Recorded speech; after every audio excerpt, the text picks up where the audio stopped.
आपल्याला सुद्धा लहानपणी शाळेत नवीन पुस्तके मिळायची, तेव्हा आम्ही सुद्धा वडिलांच्याकडून पुस्तकांना नवीन कव्हर घालून घ्यायचो. ती पुस्तके फाडायची नाहीत, व्यवस्थित वापरायची असं वगैरे वगैरे सांगत त्या पुस्तकांना कव्हर घालून द्यायचे.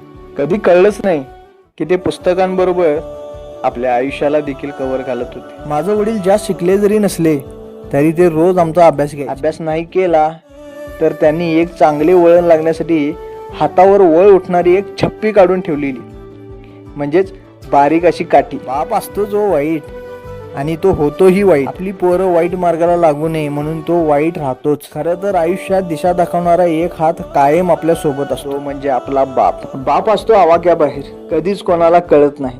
खडूस वाटतो कधी कधी, पण कधी कधी चिडून जरब लावून जातो. वचकन येतो अंगावर म्हणून जवळ कोण जात नाही.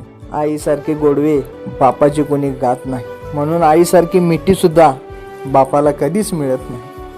आपण बापाकडे कपडे, बूट, सायकल, गाडी, खूप साऱ्या गोष्टींचा हट्ट करतो, पण तो मात्र बिचारा मागेल ते आणून देतो. आपल्याकडे असतील हो ढीगभर कपडे, तो मात्र वर्षातून एकदा, तो पण आहेरात आलेला ड्रेस शिवून आनंदित असतो. आपल्या पायात नवीन बूट असतो, त्याच्या पायात मात्र तुटलेल्या चपलाचा अंगठा तो तारेने घट्ट करीत असतो. खरं सांगू, आयुष्यातलं खरं सुख आपल्या बापाकडेच मागता येतं. म्हणून एकदा बापाच्या खुशीत शिरून जगून घ्या, कारण बाप झाल्याशिवाय बाप कळत नाही.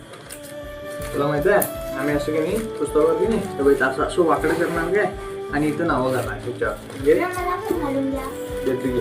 त्याच्यावर की नाही, म्हणजे दप्तरात ठेवलं की नाही कुठल्या विषयाचं पुस्तक आहे ते कळायचं लगेच. हा व्हिडिओ पाहून आपल्या लहानपणाची आठवण तुम्हाला नक्कीच आली असेल. हा व्हिडिओ जर आवडला असेल तर आपल्या वडिलांसाठी एक लाईक, एक कमेंट आणि एक शेअर नक्कीच बनतो. तर माझ्या चॅनलला लाईक, शेअर आणि सबस्क्राईब करायला विसरू नका. धन्यवाद.